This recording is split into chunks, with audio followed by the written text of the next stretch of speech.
Please, the show where we talk about video games and all the things we love and hate about them and all the stuff that happens around video games and just generally have a good time every week. I'm Ashley. Stephanie? Oh, so that's me, yeah. So Stephanie's, I think, you might be our first non-Rooster Teeth guest on the show. Really? My friend Stephanie, yes. Oh, that's awesome. Well, I think Raina came on, Raina Schooley came on a while back, but I can't remember if that was during the pilot season or she's been on since we, launched it. And... Adam. And Ryan. Hi. So we're off to a really solid start. Welcome to the Professional Glitch Police It's show. morning. It's always morning. So, always do this in the morning. So Stephanie, this is Stephanie Bendixsen, a good friend of mine in town visiting from Sydney, Australia. And we met when she was the host of a show in Australia for ABC called Good Game. And she's since moved on. She's now hosting a show called Screenplay for Seven? Yeah, Seven Network there, which is my first foray into commercial TV, which is crazy different. But then you also, you started doing Twitch streaming, you started doing all this stuff as well, and there's a digital component to Screenplay. So there's you got all this stuff going on. Yeah, we're trying to push that kind of angle really hard. I think our audience is very much online, but then it's really interesting trying to cater to a TV audience as well. They're quite different. Yeah, there's a certain sort of immediacy, and people will tolerate stuff online, like us being oh yeah, we should introduce things, and being bad at it that doesn't really fly on network TV. Well, I think as well, just the TV audience tend to be people that are already watching TV, they're up late and they're kind of just ending their day and they're what is this show? And then we kind of, we pick up that audience. So it needs to be a little broader, whereas the YouTube audience, they will definitely kind of go to the show to find it every day and to see the regular stuff that we put out. Yeah, so I wanted to take the opportunity while you're here, just in addition to catching up with you as much as I possibly can, because I miss you very much since when we were on different continents. But to talk about the sort of the way different countries and different infrastructures and different government regulations sort of affect gaming in different countries, because we look at things here, right? It's really easy to just say, well, why don't we all just go all digital? Because what the hey, the internet's good enough, without taking into account the way other stuff works. In places where the internet is not good enough. Right, and honestly, there are areas in the U.S. where it's definitely not good enough. But there, in different countries where there are data caps, which is a thing, and so on. So I wanted to talk a little bit more about that, and we'll also go through the news. But before we get into all that formal stuff, what you guys been playing? Monster Hunter. How is it? That game's, have you not played it? I've played 10 minutes of it. I got a cat. The cat died, but then it turned out the cat wasn't dead. Yeah, the cat doesn't die. I'm fully in. I'm How many hours are you in? 90 hours in. 90 hours? Okay. It came out a week ago. So you're through the tutorial. Yeah, pretty much. No, honestly, it took 85 hours to see the credits roll. And then after that... Wait, hold on. The opening credits? No, the end credits. It took 85 hours to see the end credits roll, but that's not the end. As soon as you beat the game, then it's now you can go on even crazier hunts and get even better gear. So it just, it sort of false summits you 35 hours in or so with the ending. I've heard that's the whole point of the game, is that your first playthrough is kind of not even anything. It's kind of setting you up for the real game, which you play through it a second time. They totally, you play through what you think is the story, which takes about 30, 35 hours. You think this is the story, but oh no. Well, they're like, here's this big bad enemy that you've been chasing for the whole game and you took care of it. Great job. It's the end of the game. Let's all celebrate. And then they're more shit's happening. And then you go into high rank, and then high rank is all the same monsters but harder, and then you get better gear, and then at the end of that sequence there are even more hard monsters, and that took me another 50 hours. And then after that, I was now you get to go into tempered monster hunts. So there's a lot to it, which is great. Do they actually justify that with a story, or is it just okay, you finished the story, but now this is they don't more justify. Of a gameplay? Well, they justify all of it. It's not they justify you took the big monster out of the picture. Now the other monsters are going crazy, so they're harder. Okay. And so that kind of the same thing carries through to the tempered monsters, which are even harder. The monsters thought they were in a frenzy, but oh no. Now it's you remove really that layer of management and it all comes off the rails. Yeah, I mean, I don't know. That game is really addicting to... First off, I changed my weapon. I was playing with the greatsword because I made a giant greatsword, and I thought I have to play with the greatsword, but the moveset was too boring. So I switched to a giant hammer, and just like managing to like feel like. I'm sorry, I'm not speaking well. Getting better at that game is so satisfying. Like going from not being able to kill anything to being able to like stomp on any monster you see and know the moveset in and out is so satisfying. I think that is the core loop of Monster Hunter. More than just getting the gear and getting to fight bigger monsters, it's you getting better. It's kind of like the Dark Souls thing of your. It's the Dark Souls of. It's the Dark Souls of Monster Monsters. Hunters. Do you need to specify giant when it comes to weapons in that game? Because I got to the part where it's like, all right, pick your weapon. And it's like, okay, here's a list of them. I'm like, oh, this is just a katana. It looks like a katana. I'll take that. Yeah, there's at least one, like the dual blades are pretty small. Okay. They're like daggers. Or like You wanna They look play- like something a human could carry. Yeah, absolutely. You get the daggers, and they're only 6 feet long. My fear in picking up this game is I feel like it's going to be one of those ones where I spend like an hour and a half creating my character and my cat, and then I'll get into the game and be like, I'm not really sure I like how this looks, so then I go back and start again, which I've done many times in RPGs. Yeah, God, what's the last game? I re-rolled Mass Effect Andromeda. I re-rolled like 3 or 4 times Right. just because that one was so difficult. And then that subreddit popped up. It was like Share Your Writers or something that showed where everyone would put all the different settings that they used to get their writer because I think the game was going to implement some sort of browsing system where you could browse other people's custom writers and be like, I'll take that one, thank you. But it wasn't implemented yet, and so people were just sharing their settings. And I went back a couple times because I'd get one in the character creator that looked fine. Yeah. And then in the game, But in the game, it never does. Really? I need to work that out. well, in Monster Hunter, to be fair, it also doesn't quite look the same. I think in cutscenes there's some like discrepancies, right? Yeah, I ended up accidentally or subconsciously making basically a love child between Yuna from Final Fantasy X and Lightning from Final Fantasy XIII. So she had the pink hair and the like delicate face and everything, but then she had the blue and green eyes that Yuna's got. And I was like, this is really cool. I'm gonna be really, really cool. And I got in the game and I was like, no, you look weird. This is gonna get changed quick. Oh man. There must be a particular facial aesthetic that I really like, because every time I try to redesign the face, it always ends up looking the same. Yeah, I was like, I'm gonna do something really crazy cool. I'm gonna do like bright purple hair with like yellow gold eyes. It's gonna be all like butterfly-y. And then I don't do it. I don't have that problem like at all. I just make a character that's like as close to a preset as can have a beard and look kind of like me, and I'm like, all right. Yeah, but you also the- like you're spending 100+ hours looking at this character. Yeah, I put a helmet. Oh, on. you look at the back of your head mainly. I put a helmet on immediately. There you go. Like the first thing I do is put a helmet on. And then all you just get the beard coming out the bottom and you're good. There are times when I get so like distracted looking at myself that I don't even play the game. I'm like, God damn, I look amazing. Also, if there are the idle bits where if you just leave the character standing and then eventually the camera will pop out around them and just start panning. I will just sometimes, if I really like the way I've created a character, I will do that intentionally and treat that as like a wallpaper for the TV. Just I'll look over, I'll go do something else and look over occasionally and go, Plus, oh yeah. So many games now have these incredible photo modes and like things that you can do with cameras and stuff. Like, no, you want to be looking good. I just can't be bothered. I got stuff to do. I don't want to. I can't lose myself in a character. Plus, anytime I try and make anything that looks remotely like me, I realize I look like the most generic white male ever. Apparently. Yeah, but I make like a fantasy like hot version of myself. Like I'm always sort of taller with really long hair and like high cheekbones and stuff. And I'm like, this is me, like with some surgery. Yeah, I imagine there's, it is fun to be able to try to create like that fantastical version of yourself. I don't know a lot of people that are like, yeah, this needs a little bit more gut. I don't know, man. I know a couple of people that do that. Black Desert Online I was playing, and you can make a crazy character creator in that game, or you can make a crazy character with a character creator in that game. And one of the options is like how fat you want your guy to be. And I was totally honest. I was like, scroll up, man. And I look like myself. No. There it is. Okay. But in Capcom came out and they were like, if enough people want it, we'll put in an option for you to redo your character look. And everyone's like, we want it. What the fuck? And they haven't done it yet. But eventually they will. Yeah. So that game's really good, and I can't recommend it enough. And Monster Hunter? Or are we back on it? Yes, Black Monster Desert. Hunter. Fuck Black Desert. That game sucks. Monster Hunter. How about you, Ryan? I mean, nothing's really changed for me so far. The other day, this game exploded on Twitch, and I've looked into it, but I haven't touched it yet, which is Kingdom Come Deliverance. Yeah, so that just came out. That was a Kickstarter game. It's been a long time in development, and one of the big things about that game, and in fact, we should play it.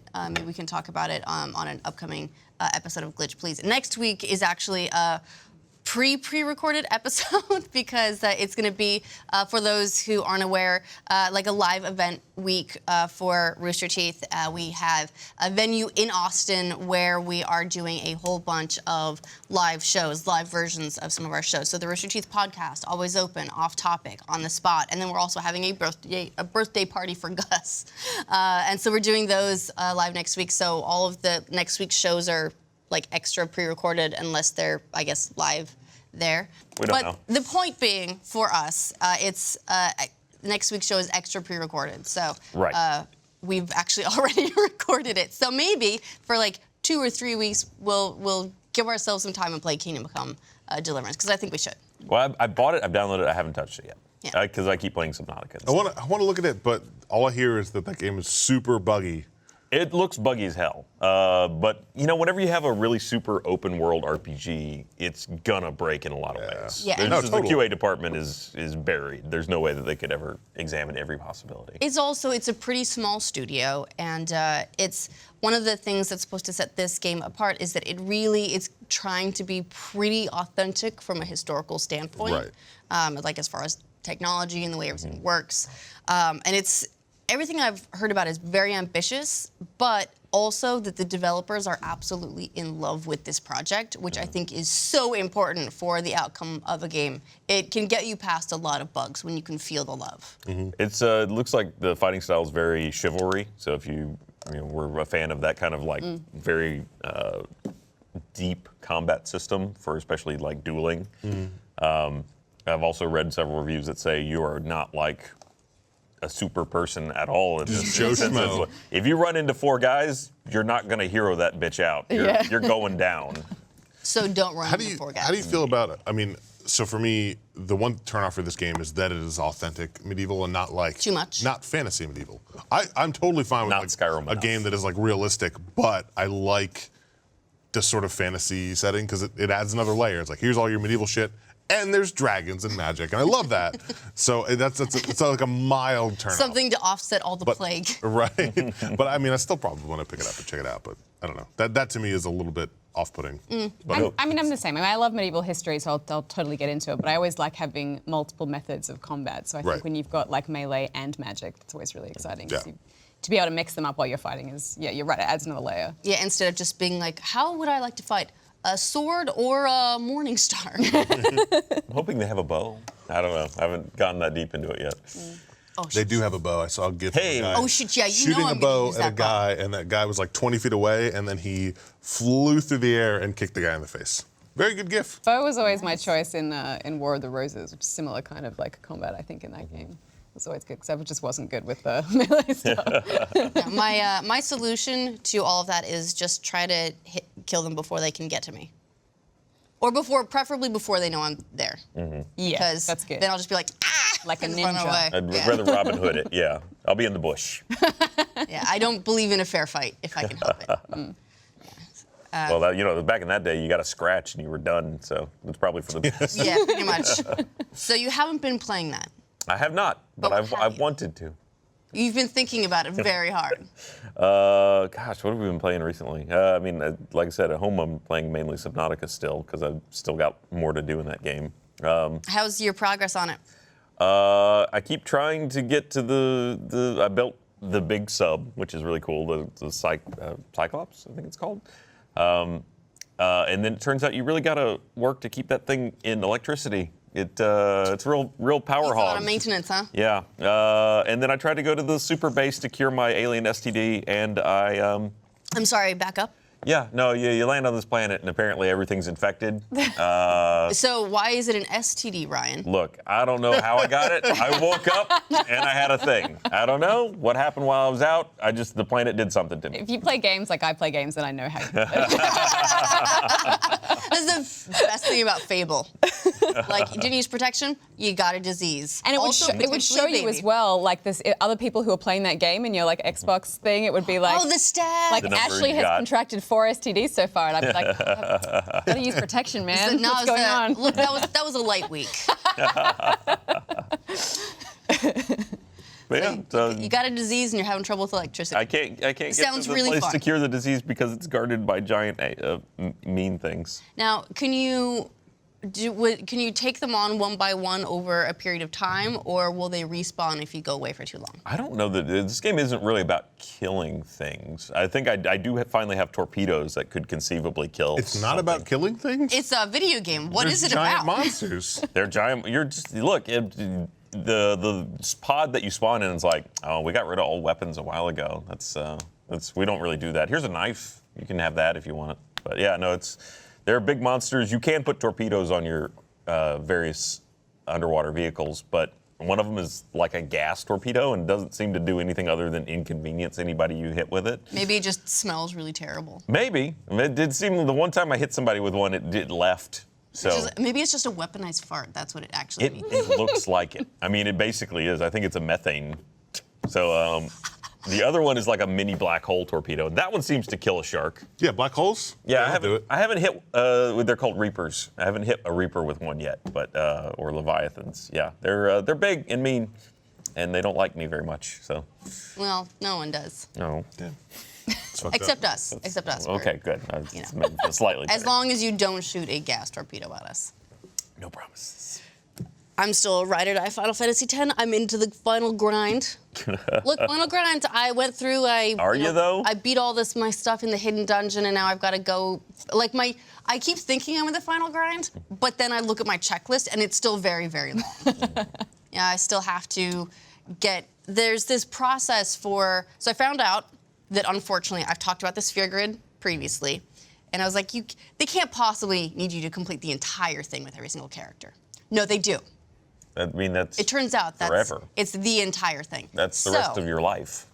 But we live in a beautiful age of internet where you can go, no, You're a what? cheater. And then go look up, be like, well, not cheat because You're you still have to do it. But I'm absolutely looking up how to optimize that shit. Uh-huh. And there's there's a way that you can fight. You have to fight this boss using these weapons and these armor, so you have these abilities, and then that'll get you a whole bunch of sphere points that then you can go and do. So you still have to put all the time in, but first you've got to grind all these other things to get this other stuff, so that you can then put these attributes on your weapons and your armor, and then you have to do that 6 or 7 times, and then I can fight the boss, and then I can get my points, and then I can go fight a bunch of other bosses to get spheres to use when I'm spending those points.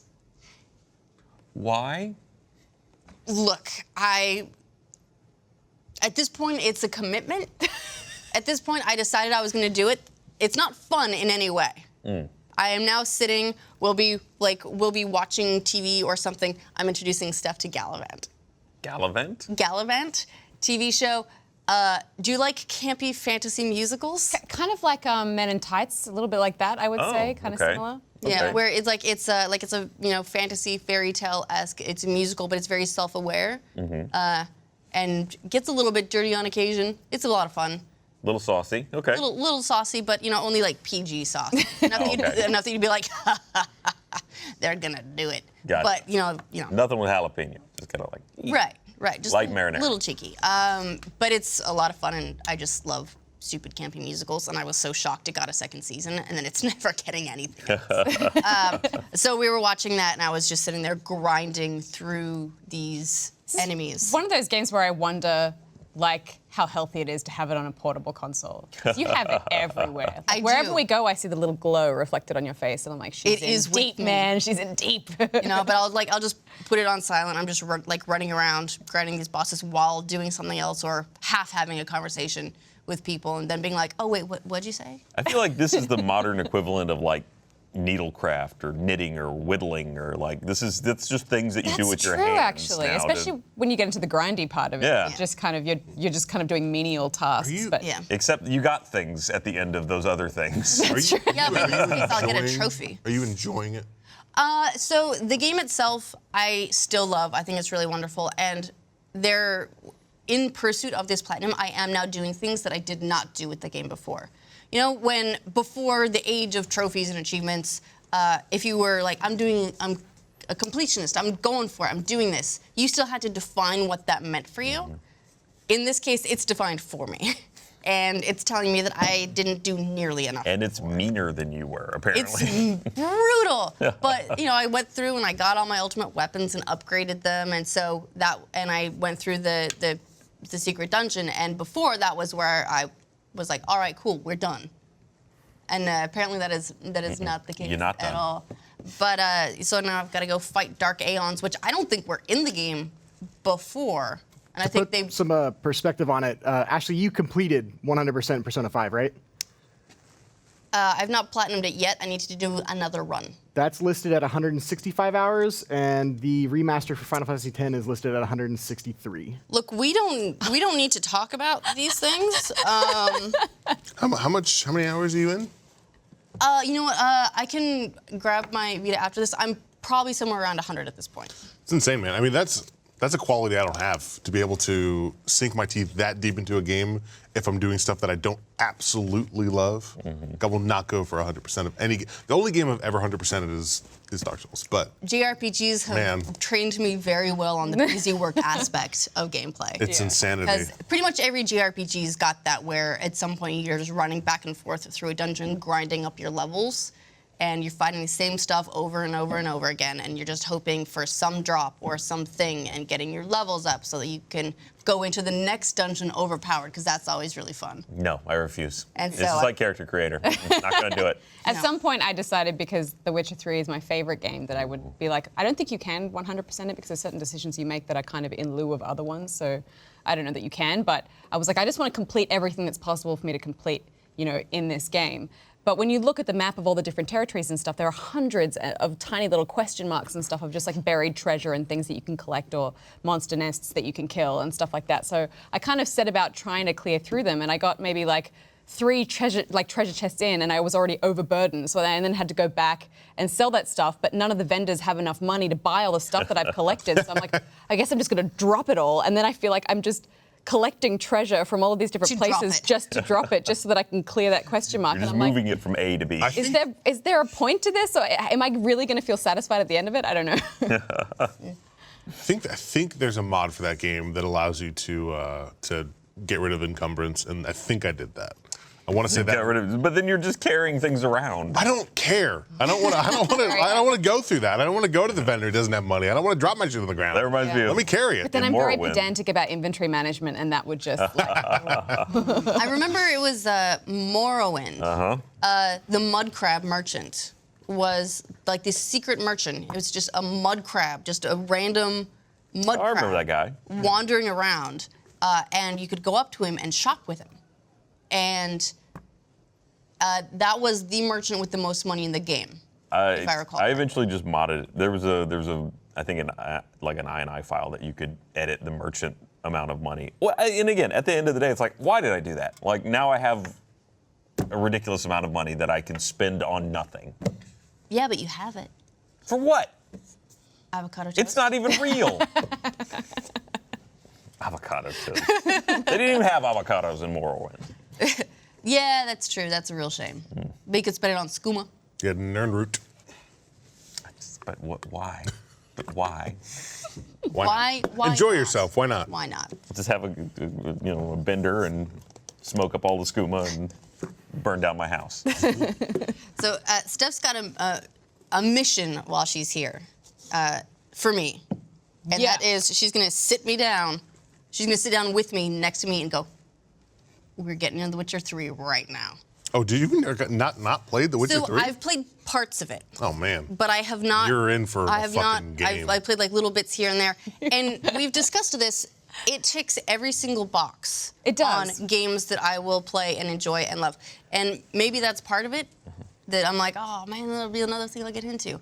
Probably not. I think it's just one of those things that you look forward to and you're like, I'm excited, everything about this is great. And it just is always somewhere in the distance. It's a big game. It's a mirage. And it can be like a little bit intimidating. But you know what? It has a really great mission design in the fact that it doesn't kind of just open the map out to you and say, just go for your life. You will progress through areas and follow the missions and kind of slowly expand on the map. But it's such a beautiful, authentic, classic fantasy experience. Really that Eastern European influence is really evident there, and it's just every character and the smallest side quests have the most intriguing storylines to them. So you never, apart from collecting treasure chests and stuff, you never feel like you're just doing something for the sake of it, because often in the game it's very almost fable, fairy tale like. So often there'll be a village and they're plagued by a monster, and then you find out that monster is actually a person who was cursed many years ago, and then you find out that the curse was placed on them by a jealous lover, and you have to go kind of uncovering the various mysteries that led to this monster being there, and then you have to make a decision as to whether you kill the monster or you try and undo the curse and reverse the damage, but then someone has to pay. Oh, it's great. Did they fix the quest system? Because this is what happened to me playing that game. I've never played it more than maybe I think I've got maybe 5, 6 to 10 hours in it. I was playing along, and I have this problem where I'll start getting some quests, but I'll also just keep exploring. Sure. And I kept accidentally completing quests, but not clearing them. So I would find the chest that the quest was supposed to lead you to, and then that quest is just stuck there open forever. And once I accumulated a few of those, it was driving me nuts. So you found the end of the quest before you found the beginning of the quest. I'd accidentally stumble upon the conclusion of the quest, but it would not back complete the quest. I've done that a couple of times. I think they've more or less fixed most of that. Every now and again, there's maybe 2 quest lines that are still a bit bugged and that you can't complete for whatever reason. But I would say on the whole, they've fixed all of that. And I think also the way you go about discovering quests, they've kind of made that a little bit clearer so that you're not falling on things too accidentally. Or in the middle of them, you'll find a chest and it'll have a scrap of paper in it, and it's that's step 2 of a quest that you already. Yeah, I think that's bound to happen sometimes if you're big into open world exploring. I think that's bound to happen sometimes, but for the most part, I think you follow the quest lines pretty traditionally. The thing that's kind of frustrating about it, though, and also I suppose unavoidable, is that you will inevitably level past quests really quickly, and so you can never complete everything. If you're a completionist and you just want to complete all the low-level quests before you move on, you're kind of then making yourself too overpowered to. Do you know what I mean? And then nothing's a challenge. And then nothing's a challenge. Yeah. So you kind of just need to go through and pick and choose your quests at your own discretion, and then if you really want to at the end, like I am, just go back and clear out all the low-level stuff, which is kind of just takes you 2 seconds because a group of bandits will be like, and then you just kind of breathe on them and they all fall over. It's kind of the Skyrim paradox where, you avoid doing the main storyline as much as possible, and then you finally do it, and it's like, oh, I really could have done that at any time. Yeah, well, and it's also one of those things that makes a lot of fantasy worlds and a lot of games difficult is if there's secret something or other that ends up being way more difficult than the actual story boss. You're like, you're the threat to the world, and yet there are so many bigger threats than you that you just meh. Not by the end of the game. It's hard to take seriously. I like that there's different kinds of quests. I mean, you've got your main story quests, and then you have side quests as well that are optional that you can do. And then you have treasure hunts, which are usually for sick sets of armor and stuff. There's 4 or 5 different sets of armor that you can go and hunt down if you want, and they all give you buffs if you have the whole set and everything, and it's great. And they all have a different story behind them about witches that have come before you and have stashed them there for whatever reason. And then there are monster contracts that you can pick up from villages and stuff, which every fight in The Witcher is so wonderful in that you never just go up and fight the monster. You've got to read the bestiary first and learn its weaknesses, and then you make an oil for your sword and then a potion that you can take halfway through and learn which sign its weakness is so that you can use that magic against it. It's like a real scholarly approach to magic and fighting, and that's why I love it so much. Yeah. So you mentioned that you can't quite complete it because you have to make choices. Yeah. So different factions. So can you join one faction and then you can't this other faction will dislike you. You can't just become Skyrim style, the leader of absolutely every faction all at the same time. You get quest choices. So it's do you want to kill this person or save this person? You'll get a achievement for either one of them. And I think the only way to do some of those is run the game twice. Okay. Which is a big undertaking. It's less to do with factions and more to do with kind of character relationships that you develop and choices you have to make around that. Well, I mean, one of the main ones is the romantic kind of choice that you make between Triss and Yennefer. So you have you'll reach a point where you've kind of developed a relationship of some sort with both of them, and then you'll be forced to make a choice at some point. Did you go Triss or Yennefer? Forever Triss. I love Triss. Everyone loves Yennefer, and I just think she's really arrogant and kind of up herself. I don't know why people love her so much. No offense, Yennefer fans. Triss is the best. Some offense, but only a little bit. The issue is that Triss, if you're heaps nerdy about the books and everything, Triss is a bit of a dick in the book, so I get why people don't like her, but if you're purely kind of focusing on the game content, she's my favorite character, yeah. And the author, Andrzej Sapkowski, where is he from? Poland. Poland. There we go. For some reason, He's like a get stuck national, thinking Ukraine, a national but I know treasure that's not right. of Poland. So CD Projekt Red are based in Warsaw as well. So Okay. yeah, But he's not a fan of the game, as I recall, right? Well, he always seemed a bit resentful of it. To some The degree. reason why is because I think when they came to him and was like, we can either, pay you outright for the rights to do this, or we can give you like a percentage of the sales.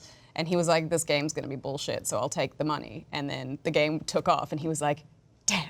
So I think that's why he's resentful. Well, he should be resentful of himself, because that sounds like Yeah, dude. If he They had gave him that a choice. Yeah. option, I'm just saying. Yeah. Just saying. The other game I've been playing, I don't know if you guys have played Divinity Original Sin 2, but That that was game's so fucking good. It's so fucking good, isn't it? It was my game of the year for 2017, and this is going to make me sound really lame, like I have no friends, but I've always kind of struggled to find like a core group of people that I play with regularly online. I think because I play with people through work and stuff, and everyone has their own lives, and we play games for work. But since I started streaming on Twitch, I kind of met a few people who are just really keen to kind of create a group that we would play this one game with. Hi Bucket Crew, if you're watching. We all wear buckets on our heads. Of course. Yeah. And it is honestly one of the most detailed and in-depth games I think I've ever come across. And if you love Dungeons and Dragons and that kind of really nerdy, role-playing game, it is just so unique and wonderful and funny. The writing is so good. I think they recorded like 74,000 individual lines of dialogue for this game. And so every character has a unique story and personality, and there's just so much to it that's so wonderful. Yeah, we've played a bit together, but we need to do more. We know what we should do is we should just put something in our calendars, like a weekly. Like this is like a weekly thing in our calendars. This is going to be Yes. our special time. Yes. Because we've got because in the other building, Gus has got a bank of computers that we can use to play. Like that's what we used when we were playing some co-op before. Yeah. He did. Yeah, they changed it a little bit. Oh no! We can still figure it out. We have a whole room. room in there. We can figure something Okay. out. You do have to schedule though, because it's the kind of game you want to sit down for at least 5 hours at a time. Because it looks, even though it's an isometric RPG that looks like something like Diablo, maybe it's actually turn-based combat. So there's a lot of time and strategy that you put into every fight, and it's a kind of game that sucks time into a black hole and you don't even realize it. You can make what feels like only a little bit of progress, and that will take you 5 hours because everyone's in their inventory with all the stuff that they get, and we're trying to figure out where to go. And everyone's trying to talk to absolutely everyone. Yeah, but it's so rewarding and so much fun, and I think I really look forward to those play sessions, and I don't think I've had that experience in another game before. It's just really lovely and funny and wonderful. Yeah, it's an intimidating game. If you didn't play the original or if you're not familiar with all the systems, I think they do I think they do a better job with the second one than the first one as far as introducing you, like the entire sort of first mini story with the ship that teaches you like how like you can talk to people and like how to do these different things, and introduces you to some combat with weak monsters and everything before it throws you into the town, which then opens up into the rest. So it eases you in a bit, but it's still. There's so much depth to the game that it can be like you're just looking into an abyss. It's one of the few games that I actually feel fortunate that like, a couple of people that in this group have played a significant amount of it before, and they've just kindly re-rolled to start playing it through with me. So I end up in these situations where we walk into this new room. I'm like, okay, guys, what should happen? They're like, oh, you should probably go talk to that lady over there. And I'm like, oh, okay. And then I walk up, and then she ends up being some sexy lady, and then she tries to kind of seduce me, and I'm like, all right, so I go for it, and then she vomits bees down my throat, and I'm like, guys, and they're like, I'm like, you knew that was going to happen.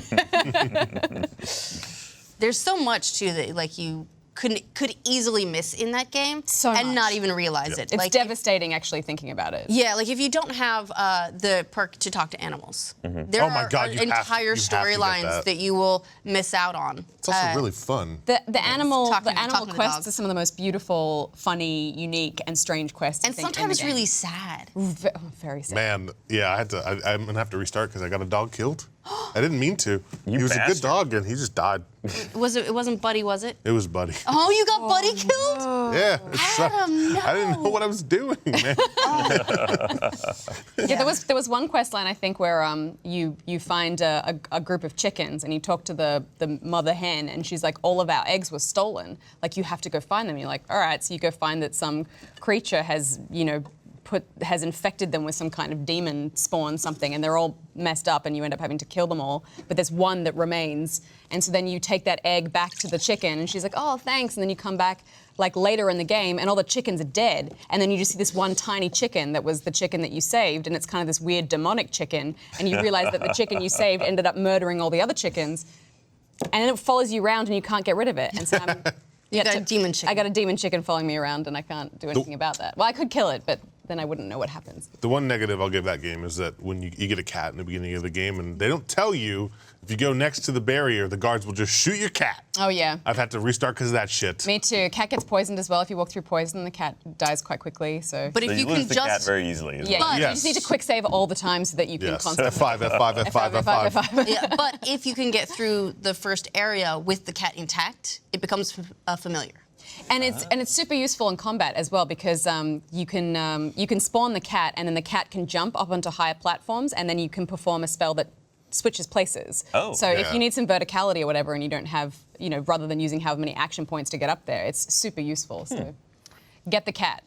Keep the cat alive. Don't let Get the the cat die. On top of that, the developers have been really good about, like, they added the whole GM mode and everything that you can create your own custom campaigns in game. Oh, yeah. But they have also a whole tool set so you can upload your own 3D models. You can add in, like, if you go to the Steam Workshop, there are like custom classes you can download that players have created for like different priest subclasses, and like you can spend hours in that game.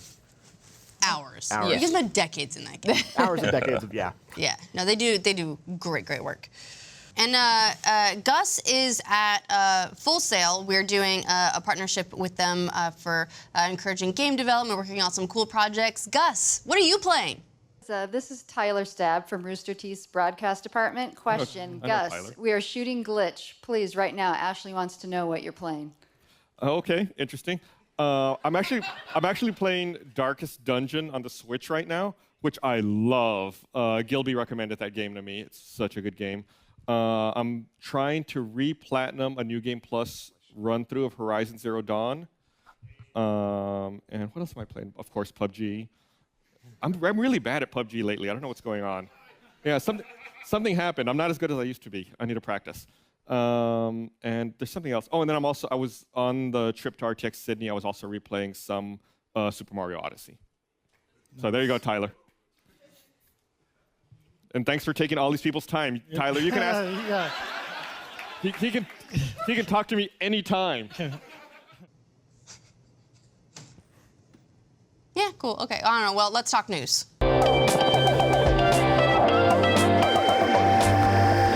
Okay, all right. So we're going to talk about the news a little bit. I've set aside 2 topics to talk about this week because I think there's some good discussion to be had around the 2 of them. Probably a little bit more than we traditionally have. So I wanted to make sure we have plenty of time, plenty of space. Okay.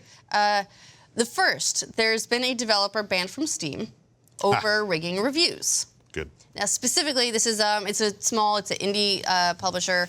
They've got 3 games on Steam, or they had 3 games on Steam called Incel. It's INSEL. Just want to clarify that in case anyone is familiar with the Incel subreddit. Great It is name. not that.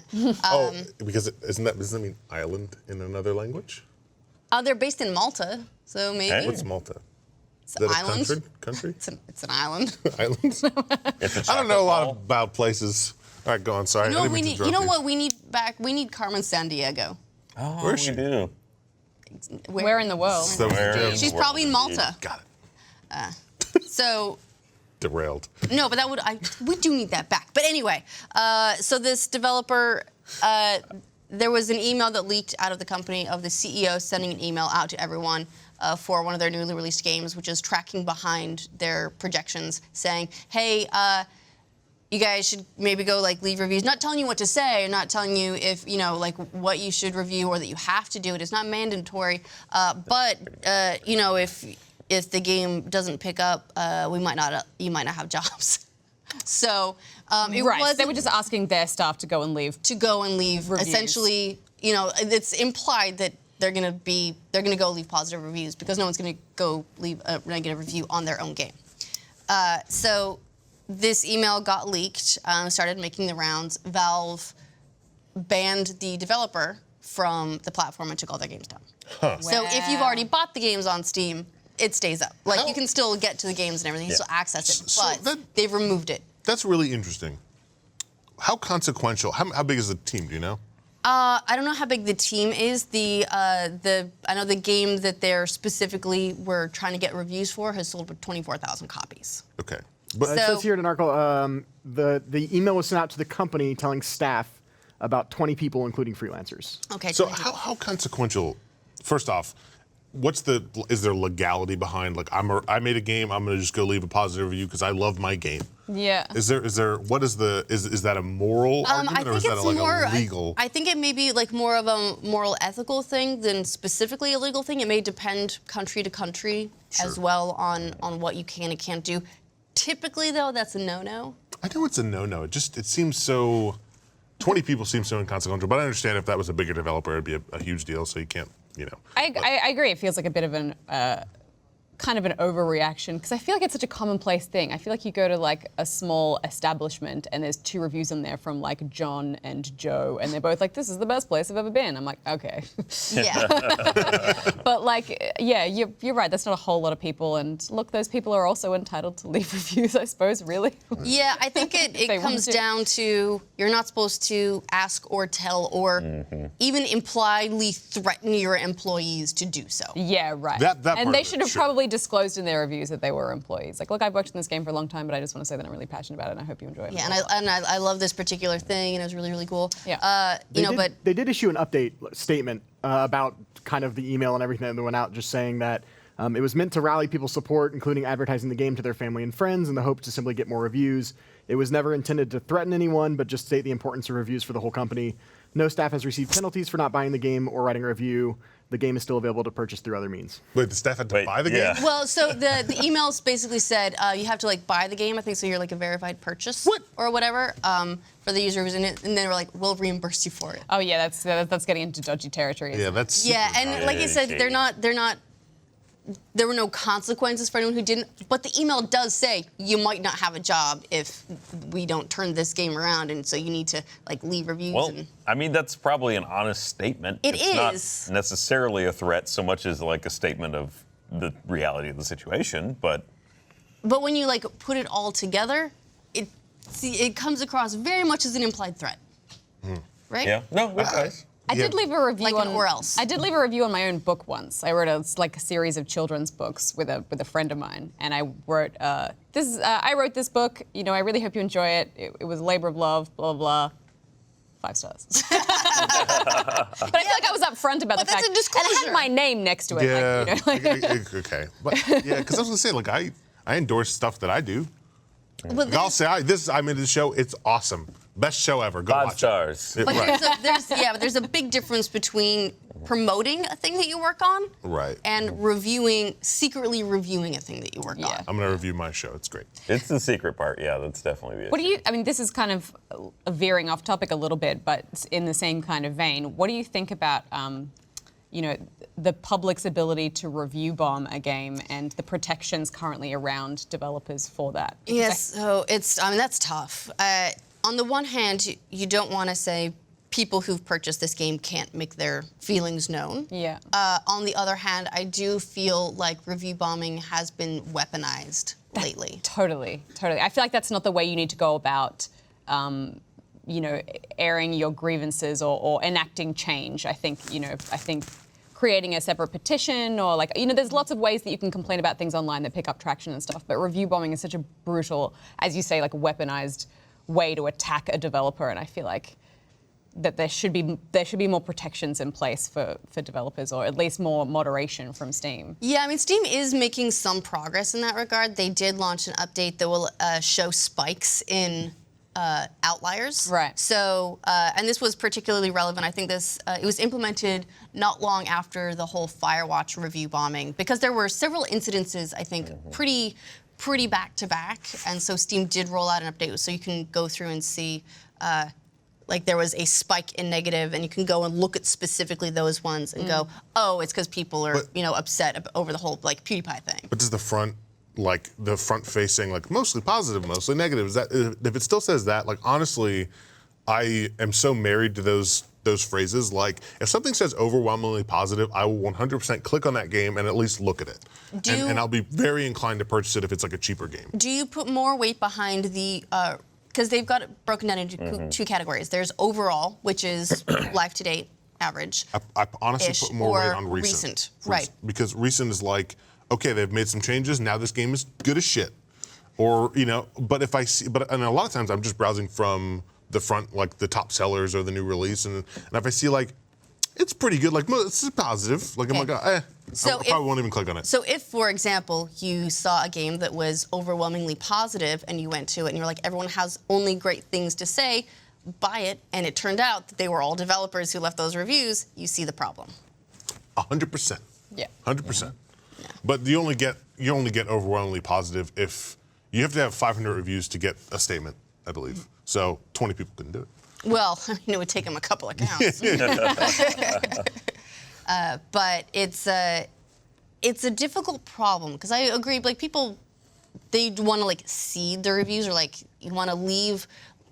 Like a lot of those like street musicians will put some money in the case so that other people think that, other people have left money in this case, I shall also contribute. That's such a great as opposed example. to being the first person And to do so. for a small developer as well, they're trying to help themselves along in any way that they can, you know, so I kind of feel sorry for them. It's not like, as you say, it wasn't like some massive developer who, you know, got loads and loads of employees to do it. But yeah, I think the problem is, where do you draw the line? I suspect, and what I hope happens out of this is that they have their discussion with Valve, they apologize, they, you know, figure something out, and they can get back on the platform. Yeah, like more of a slap on the wrist than a like lasting like repercussions for them, because that would be sad. Yeah, because a developer of that size that's already clearly struggling to make sales and make a wave, being locked out of Steam, the #1 digital sales platform for PC games, is like, that's almost a death sentence. Totally.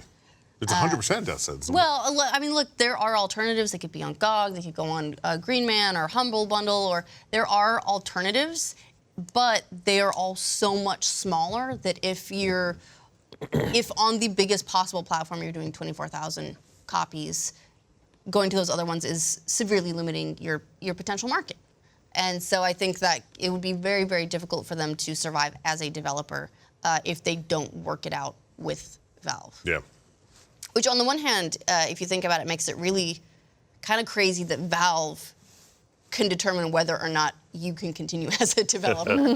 Remember when Valve was a developer? Those were the days. No, but hey, they're working on a sweet card game Nah, for they're Dota not. 2. Everyone's Whatever. really excited about that reaction was so bad. All they do is roll desks around their office. They're free form, work on whatever office, and never complete games anymore. one. No.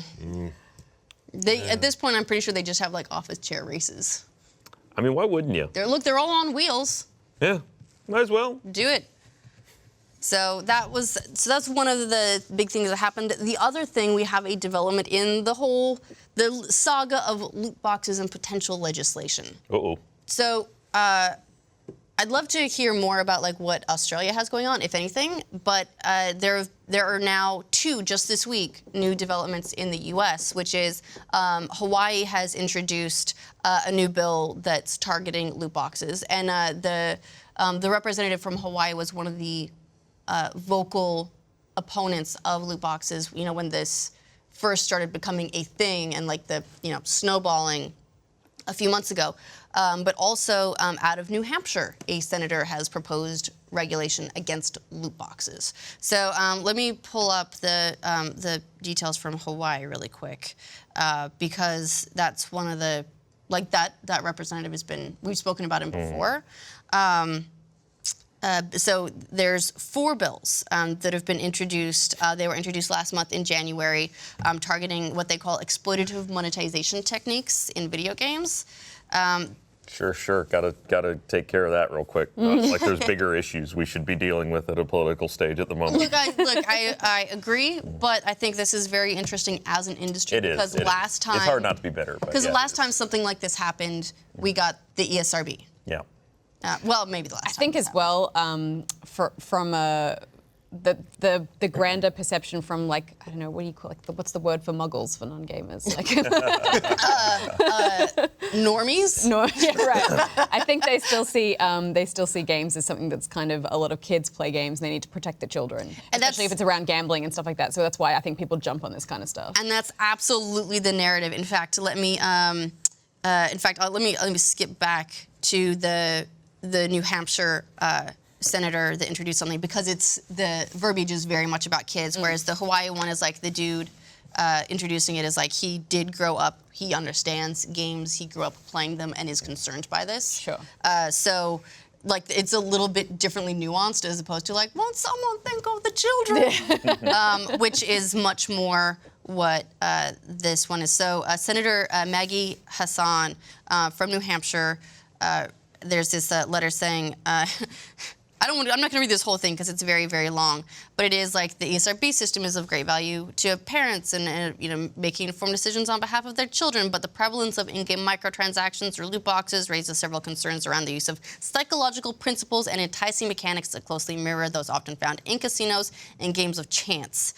Also, interestingly, calls in the recent World Health Organization classification of gaming disorder as a unique condition.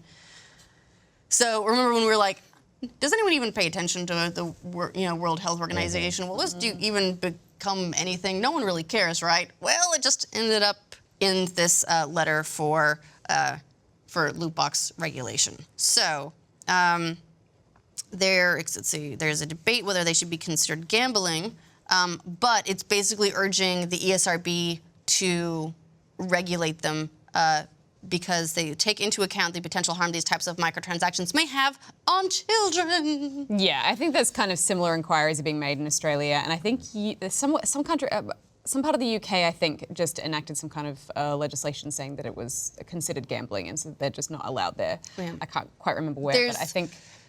Yeah, I think there's a couple different European countries that have been looking very closely at it. Yeah, I think, when it's something like Hearthstone where you get a bunch of cards, but the cards that you don't need, you can at least break those materials down to create other stuff. It's not so bad, but I think when you just end up with paying a certain amount of money and you have a chance to get something or a chance to just get nothing, you're just kind of throwing money at chance there. And that's when it starts to get really frustrating for a lot of people, I think. Well, and what's tricky too is that, this being in video games, particularly recently, in that it seems like every AAA game is starting to rely on this mechanic. Not Monster Hunter. Except for Monster Hunter. But it's also not remotely new, like card games, like trading card games. Like the entire point of a lot of those was you would buy these booster packs and hope that you got some card that you really wanted. Yeah. So it's not a new thing. It's just new to video games. And no one was concerned about it when it was physical cards. Like it was, Pokemon. Well, at least you got an object. Yeah, it's a physical collectible. I think it's also the thing that value, physical value, like real money value. It existed. Yeah, and I think it's also just because it's become so much more commonplace now that different publishers are seeing how much money can be made from it. It's starting to get a bit out of hand in how many games are using them and relying on them. And I think also just the way they go about it is just really bad as well. I think Battlefront was a great example of that, and the backlash. And that they're coming back. Yeah, I think did the way they worded it was kind of like they just wanted the worst of it to blow over, and then people who wanted to keep playing the game How do you feel about Sea of Thieves just announced that? Is this a news story? No, it's not. I saw that announcement. They're like, we're not going to have loot boxes except in 3 months. We'll have loot boxes. Wait, 3 months. Yeah. Like 3 months later, we're going to have loot boxes, and they're going to be cosmetic. And people are really happy about that, saying, like, we're not going to have loot boxes at launch. We're going to have 3 months of no loot boxes, but in 3 months, they're going to have cosmetic DLC. So it's like, what does that mean for the base game? Are we going to have a game full of just generic pirate outfits? And then in 3 months, we're going to have, like, badass Jack Sparrow outfits and stuff that you can buy? Or I'd be cool with that if, like, the game was free. Like, have you ever played Path of Exile? Yes, I fucking love Path of Me too. I feel like we have a lot in common. Yeah, Path of Exile was a free like isometric RPG, and it was incredible that game was free. But they had so many cosmetic purchases that you could buy, and I think people who loved that game ended up putting heaps of money into that because they wanted to support the game, and everything was cosmetic, and you had the option to play for free or just have all of this like cool shit that you could buy. So I have no issue with like cosmetic loot box ideas and stuff like that. But like if the game was free or significantly Yes, less, then Path of Exile's monetization model, fantastic. Yeah. I don't want to say how much. not like, okay, pretty excessive. More than I would pay for a AAA game. I put into that game. Now, is it loot box based, or is it you see the thing you want and you buy it? Yeah, you just straight up. They have introduced like these boxes, but all the items in them are garbage, at least in my opinion. But they have like, if you want to buy the specific thing, you get that specific thing, and that's what I did. I was like, I really want a cool looking axe, and I bought a cool looking axe. I like being able to walk and like flames of fire kind of come up from all the places that I've walked, and that's what I spend money on. I've seen. I don't want to talk microtransactions. But as far as these bills go, just going back to the Hawaii thing, what this would potentially do is stop things like the Sea of Thieves implementation, where it launches without them and then adds them in. You don't know what you don't like, what isn't in the game yet. So just buy it and then see what happens. Yeah. Once you're hooked. Then we've got you. Yeah, pretty much. So one of the bills would require video game publishers to label games with loot boxes like they do with like cigarettes and be like, this could actually kill you. Parental exploiting you in a while. Like the CD labels that are like parental warning advisory. Yeah. Would it have like a picture of someone like with an empty wallet and crying? This could be you. Like I started playing this game and now I'm sucking dick in the bathroom just to find another loot box. Jesus. I just wanted another jacket. It got dark really quick, man. And then the other bill, the non-dick sucking bill, would would go a step further and try and prohibit sales of games with loot boxes to anyone under the age of 21. 21? Yeah. What's the legal age for gambling? Because it's like basically gambling. Right.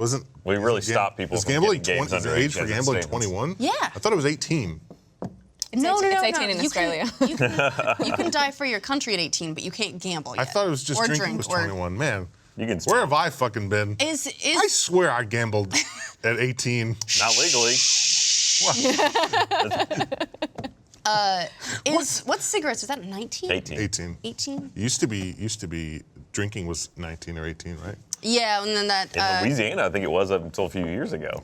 Yeah, I think the government ended up basically holding money for road repairs hostage until they changed it. They're like, we're not going to repair your freeways until you're. Having driven through Louisiana, can't really tell the difference. But yeah, then the first bill, the one that would have warning labels, would also prohibit publishers from updating a game post-release to get around that. So like launch a game without it so you don't have to put the warning label on and then add it later. I still don't care about cosmetic stuff. As long as you give me the fun game to play, I'm good. Dude, I super care, and playing Monster Hunter and having like such a deep game with so much stuff I can unlock just in the game, and it all looks cool, has made me like, I just really want people to look at Monster Hunter as an example. They hit their sales target numbers for the year in like 3 weeks. Like people should look at that game and be like, oh, we can do better. It immediately skyrocketed to the best-selling Monster Hunter game, and then skyrocketed to the best Capcom launch of all time. Yes. As well. So like it's really, I think, surprised a lot of people by how much this was wanted. Yeah. My first instinct is that I wouldn't care about the cosmetic stuff, but I think just given how much time we spent talking about character creation, and then I've played Sea of Thieves, and it just took me a while to like be able to afford a new jacket. And I was so excited when I got that jacket. Yeah. To have to make that a loot box situation, but like potentially get the same jacket twice is just like devastating to think about. Two things really quick, Adam. So one, the gambling age varies state by state. So some states it's 18. What is it some in states it's Vegas? 21. In Vegas, 21. I will find that in a second. Nonsense. I think if you look old enough, it doesn't matter. The other thing Sure. is in Sea of Thieves, they're not adding loot boxes in 3 months. They're adding microtransactions. So you don't have a randomized chance of finding a varied item, but you can purchase an item directly. Okay. I think I like So we're that starting, model we're better. starting to get a Me little bit too. better. But before I feel comfortable dropping money on microtransactions, I do want to know if they're like, are they doing that Overwatch style where they do microtransactions as a post-launch monetization model instead of paid DLC, so that then they continue updating the game, but everyone gets the updates, like everyone gets the additional content, but it's instead of buying the DLC, you're just buying Don't be greedy. real cool I'm outfits. still in the camp of I would like to pay for the game and then get the content. I'll pay for expansions. I'll pay $60 every few months for an expansion for a game I like. But then, Adam, you're fragmenting the player base every update. That was one of the big reasons that it was so. That was the Rainbow Six. I think that ended up sort of switching and doing. They gave everyone access to the updates and like the new maps and everything because it was fragmenting the player base. I think you get the new maps. You can't get the new operators. You have to pay for the operators, You can but play you don't get against new them, apps. but you can't play with them. Right. So that way the entire player base is all together and not cut off by like, well, you've got this DLC, so like you guys are in this pool, and you've got this one and this one, so you're off in this pool because then you just it doesn't make a great long-term healthy player base Yeah, as your if they population can't starts get to together. taper down, it's terrible if they're fragmented. Yeah. And it sounds like for Sea of Thieves that it's going to be a content update, so not something you have to purchase. That will add more stuff to the game, but that's when the cosmetics are going to unlock and you can start purchasing items. Right. So as a post-launch monetization model, I'm more okay with that. I know we disagree on this, Adam. Now, listen, I'm all for like developers giving out content for free if it's supported by something, but like for someone who I love cosmetics, I love looking cool in games, dude. And if I have to pay like $20 to look like a cool pirate instead of looking like a lame pirate, I'm gonna be so sad. Well, just so you know, I just wanna earn that stuff. The captain's jacket, which you could just earn in game during the beta, was pretty sweet. I got to the point where I could almost also afford the shoes. I got a sick white jacket, and that was all from plundering, baby. Oh yeah. Rare has come out and said that there will be opportunities to earn paid currency through normal play. Of course. While the plans for how this will happen aren't final yet, he suggests you could find items in the game world or receive it as a reward after you do high-level quests. The first paid content for the game will come in the form of pets. Pets. Pets. This is. It's the parrot DLC. I love pets. I want a pet dolphin. I want a dolphin that's gonna go and fight the I sharks. feel like that's impractical. Because then when you're on land, like, what's your dolphin doing? Just hanging out in shark-infested waters? You know, it's gonna beat the crap out of all the sharks. Sharks are the most terrifying. It's gonna bump them with its nose in the gills and chase them all off. Yeah. It's gonna be a tack dolphin. I think I would like a miniature horse. Just like a little pony hanging out on the boat. What if you have a little, like a pony or a burro or something that you can run around digging up treasure, and instead of taking it all back to the ship at once, you can just like have it like carry it with a little harness? That'd be pretty cute. Can I fire it out of the cannon too? I mean, Actually, I don't think it's fair to the burro if you can get fired out of a cannon and it can't. Ryan, I have it right here. You can fire it out of the cannon. It'll land on its feet because it's a cat, The pet? and it'll come back to you. Yeah. You can get a cat. There you go. Cat. Yes. But will I make have you- to come back to you? by Wait, they swimming make you through pay for cats shark-infested in waters? Sea of Thieves? You're That's about what to I'm reading You here. get them say free in about Monster Hunter. Yeah. Free cats.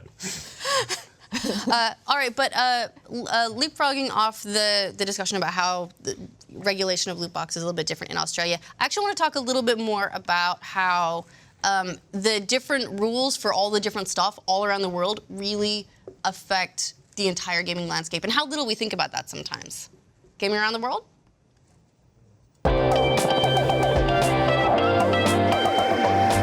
Get it? It's like Australian. Yeah. Represented. I feel represented. That's just what it's like to go to the store there. So one of the things that blew my mind the most when I moved overseas was because I wanted to live outside the country. You know, it's like see like other things and like other lifestyles. And I wanted to go to the grocery store and be like, everything's different brands and this is crazy, which is a lot of fun. But when I moved to Sydney, it blew my mind how there were things that I had just taken for granted when I was living in the U.S. that no longer applied to me. Things like because I moved in 2008, and there was an internet data cap. I had to pay for internet, and I got a certain number of gigabytes per month. And at the time, it got way, way, way better over time, but it started off being like 40 gigabytes. Holy shit. Whatever. And so Nothing. That's before streaming, though. I feel like it's kind of had to adapt a little bit over time. Yeah. You can get unlimited now, but it's very expensive, and the quality doesn't really match what you pay for. Where I live, I can't get internet that's good enough to stream. So we've got like a cable internet connection, which is like okay. And then when I want to stream, I have a separate Wi-Fi, like a 4G Wi-Fi dongle. No and I way. You use that. stream on 4G? I stream on 4G. Holy That's the only way. shit. That's the only thing that I can get that has an upload that's good enough to be able to do it. So it's super expensive, and I have a set amount of gigs that I use of that, and it's got like a little bar on it that I watch it going up, and every time I'm streaming, I'm like, oh god, it's awful. And like the conversation around the quality of internet in Australia has just been a raging, angry debate for so long because there was an infrastructure. It's been so politicized. Yeah, like whether or not you need internet.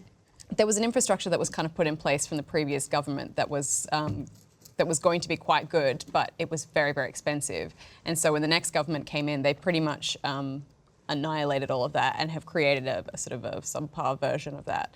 And so some people are getting this supposed good internet, but it's not really that great. Some people are kind of doing okay on it, but the whole thing is a disaster. And we look at other countries that are, I wouldn't say a third world, but are kind of worse off in kind of economically than Australia, that have such better internet than us. And I'm like, what's going on? Yeah, one of the tricks with Australia is, first of all, the entire infrastructure, they were gonna roll out fiber, but ended up just leaving it, so now it's running over the same copper That's right. that everything was running over before, which is not as good. It's not good. No, not good for internet. Well, copper, I mean, still, like a lot of America runs on copper, and And America is all not about known for having great internet if you look at it on average either. Yeah, like the areas, like can still we're get- very lucky in Austin because we can get fiber. totally. But outside, but I've lived outside of Austin. I've lived in areas without fiber, and it was still like it's not Australia bad.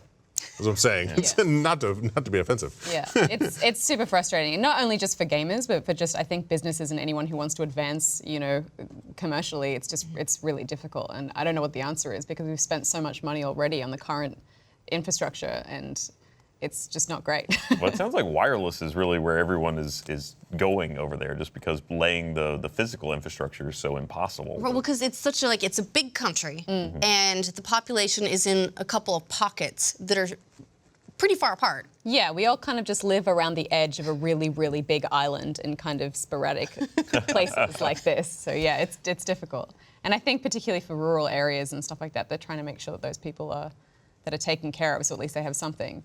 But it's weird that in like major cities, like I live, maybe 40 minutes from the center of Sydney, and the internet where I live is so bad. Do you live with a data cap? I don't think not on our regular cable. I don't think, but the download is so slow. I feel like I would never be able to reach that cap anyway. Like it was so funny because I was over at your house and I was like, I was trying to convince her to play The Witcher, and I was like, if you should probably just set it up downloading now so that you can play it, in the next day or so. And you were like, oh. I was like, it's a big game. You got to prepare yourself. We'll start downloading it 10 minutes before we need it. It's gonna be fine. A small tear just rolled down. God, I feel like if I lived with a data cap, my life would be way different. Like I would set aside like an hour of gaming a day, or I wouldn't download as many games, and then I would go outside and do other things with my life. Well, imagine this. Imagine, Adam, if your entire life you were downloading at PS4 speeds. Yeah, no, it sucked. I mean, Now imagine that. Now imagine making it worse. Yeah. It means that you have to plan everything, because we live in a society where we kind of are really used to the immediacy of stuff. If I want to Uber a hot dog to my house, I can do it. So it's really frustrating when I'm like, oh, I want to play this game, and I'm like, I can play it in 13 hours and 46 minutes. Has the introduction of preloading been a godsend? Because now there's a lot of games that they'll let you, like it'll start downloading like 2 or 3 days beforehand and then just unlock at launch. Yeah, that's great. It's awesome that you can have all that stuff set up. That definitely helps for sure. Unless you have a data cap, and then you like... Then you're really just screwed all around. I remember when I finally, and then like just before I moved back, got my unlimited IINet. Oh, yeah. And I was like, Yeah, I think because I'm constantly switching between these 2 internet connections. I was streaming with my PS4 like wirelessly connected to my 4G dongle, and forgot that I had it set up to that, and I thought I turned it off, but I actually had just gone into like rest mode or whatever, and then downloaded like 4 updates for different games, and then I came back to stream the next day and was like, no, and then I just have to explain to everyone, well, I can't stream for the rest of the month because I've hit my cap for this. And how cost prohibitive is it to get more data at that point? I think that I've got the maximum that you can get on this particular. And then what? Do they just shut it off, or? Yeah. You just no. Oh no, I It's think just, I can get no. You can get more, but it's $10 per gig that you go over the cap. that's a lot. Yeah. That's a lot. So, we like to be like, well, it's just like all digital all the time. That's so great. This is why physical still exists. I did for comparison Too. too, and Just Ben, maybe you can figure this out on the fly here. What if an hour of streaming at nominal rates? What are we talking about in terms of how much data that would use? Let me look it up. Yeah. All right. But the other thing that I didn't prepare for when I moved there was the price difference of things. So when I got this job offer from Xbox, and I was like, oh my God, I just got such a raise. This is gonna be amazing. Like I'm moving to Sydney. It's gonna be just absolutely right. And I got there, and I was like, I might make less than I made before because just everything, like rent costs more, the internet costs more, everything costs more. Like the base game price was $90. Yeah. And then it goes up from there. Sydney in general, just the cost of living, to put it in perspective, I think it's one of the top 4 most expensive cities in the world to live in. And I think, but the issue around games and software in general is quite frustrating because I think it's gotten a little bit better over time, and obviously there's an exchange rate difference and things like that, but we've kind of looked into why games cost more in Australia than they do in other places. And we can't really get a straight answer on it, but the general consensus is that because it's a smaller market to cater to and there's like a lot of region locking and stuff on consoles and stuff, I think you can kind of just set a higher price there and because you can, and people will pay it because they don't have an alternative. So I think that's why, particularly in brick and mortar stores and stuff, physical copies of games cost a lot more. But even when you're downloading digital copies, they're still a bit more expensive. So it's not like an import tax or anything. It's just the base price. Yeah, it's super frustrating. I think Adobe came out and said, oh, it's because our like local support and stuff costs a lot, and that's why we have to make it so much more expensive. But it's a lot more expensive. Yeah, it's like, I mean, if you look at something that's costing 50% more, and there's 2 ways to look at it. One is that everything costs 50% more, and everyone makes more, and so per capita, it's not as different. But the other argument then is like, well, I could just import it from somewhere else and save a ton of money. Yeah. And a lot of people, I think, were doing that. They were just like importing games where possible. There were like parallel sort of import restrictions on like large quantities of stuff. So if one retailer, for example, wanted to be price competitive, they weren't able to import at a cheaper price and sell it at a cheaper price.